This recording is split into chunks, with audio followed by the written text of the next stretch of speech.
In a fiery exchange in Parliament, former Reform UK MP Rupert Lowe clashed with left-wing members over immigration and public safety. As others tried to talk over him, Lowe pressed on, voicing the frustration that many across the country feel about the government's handling of borders and law enforcement. We'll dive into this story in today's video, but before we get started, don't forget to like this video and subscribe. Right now, only 12% of viewers are subscribed, so join the community and help us grow.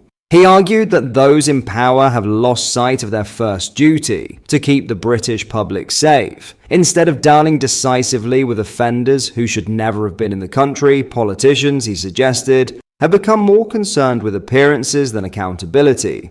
The confrontation quickly drew national attention. He articulated what millions quietly think but rarely hear spoken in Westminster. His intervention reflected a wider public mood. People want compassion, yes, but they also want control, and they want the rights of law-abiding citizens to come first. The debate revealed how deeply divided Parliament has become on the question of immigration. While some MPs called to weaken borders, others demanded stronger borders, faster deportations, and tougher sentences for violent offenders. Whatever one's position, Lowe's remarks cut through the political noise. They underscored a growing demand for honesty, decisive action, and leadership that restores faith in Britain's ability to protect its own people. Have a watch of this. I call Rupert Lowe. Thank you, Mr. Mundell. It's a pleasure to serve under your chairmanship.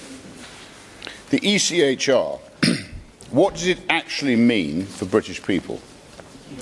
Let's go through a few examples, shall we? A convicted Sri Lankan sex offender allowed to stay in Britain because he is gay and would be at risk of persecution if he was returned to his home country. I don't care.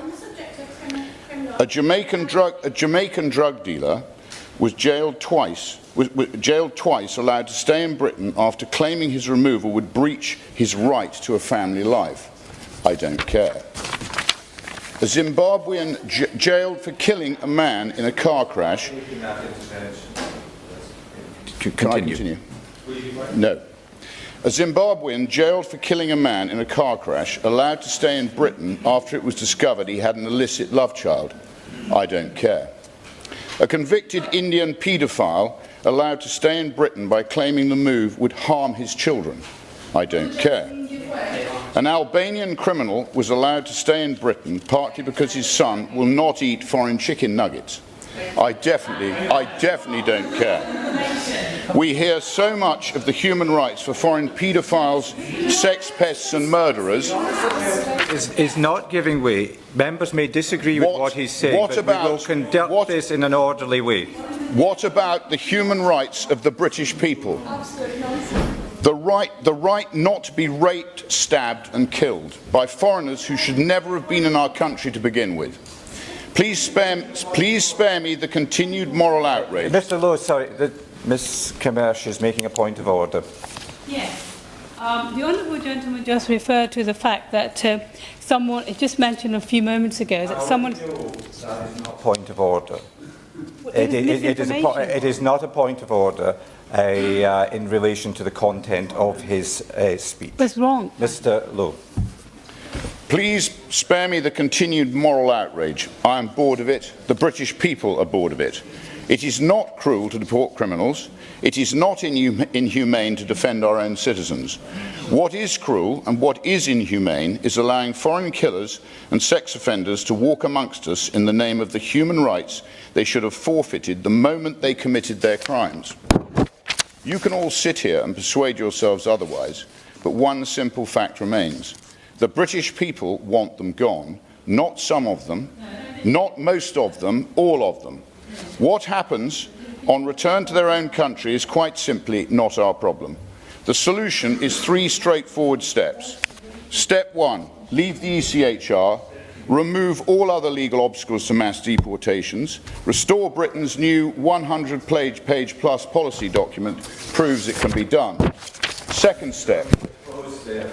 That is your three 3 minutes. Chairman, the interventions held me up. Well, you didn't have an intervention. Point of order. Rupert Lowe's intervention was more than just a fiery speech. It captured the anger and exhaustion felt across Britain. People are tired of excuses, of political point scoring, and of policies that put ideology before safety. The British public deserves leaders who act decisively and put the well-being of their citizens first. As voices like Lowe's grow louder, Parliament will have to face a question it's avoided for far too long. Who does the government truly serve? The system or the people it's meant to protect? In other news, Hamza Yousaf has compared modern Islamophobia to 1930s Germany as he issued a call to mobilize. The former Scottish First Minister said conspiracy theories and lies about Muslim today are hauntingly reminiscent of the language used about Jewish people in the 1930s. Mr. Yousaf was speaking ahead of an address in Washington, D.C. on Thursday and said there had been a frightening rise in Islamophobia in recent months on both sides of the Atlantic. The XFM pointed to arson attacks targeting mosques and said Muslim graves had been desecrated. He also raged at Tommy Robinson's 1,000-strong Unite the Kingdom march in London and branded the activist a proud Islamophobe. The former SNP boss then turned his fire on open Islamophobia from senior American politicians, including against Zohran Mamdani, the mayor-elect of New York City. Speaking just after Mr. Mamdani's election, Mr. Yousaf said,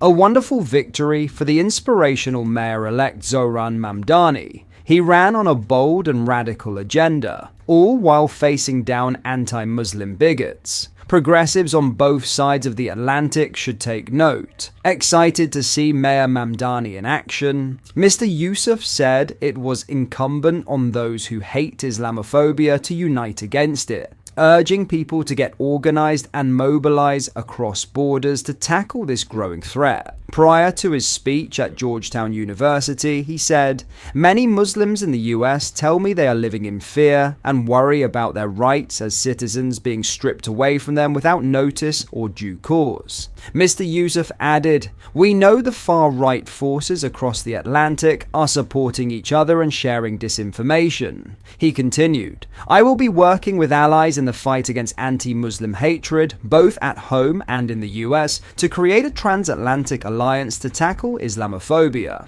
We cannot be passive as the threat of the far right continues to rise. If we allow such hatred to go unchecked, the consequences could be devastating." Last week, Mr. Yousaf argued a graffiti attack on a mosque in Glasgow showed anti-Muslim hate is being normalized. In September, the former First Minister, who resigned before a vote of no confidence last year, called for legal authorities to give exemptions to those who peacefully backed terrorist group Palestine Action. The organization was formally designated a terrorist organization in August after its members broke into an RAF base in Oxfordshire and caused around £7 million of damage to military planes. His request was slapped down by the Solicitor General for Scotland, Ruth Charteris, on behalf of Lord Advocate Dorothy Bain. She said that by issuing a statement on the prosecution policy, the Lord Advocate would contradict her obligation to independently enforce the criminal law. What are your thoughts on what we discussed in today's video? Let me know down in the comment section below. If you have not yet already, make sure you do drop a like on this video and subscribe to the channel for more British content. Thank you, take care, goodbye.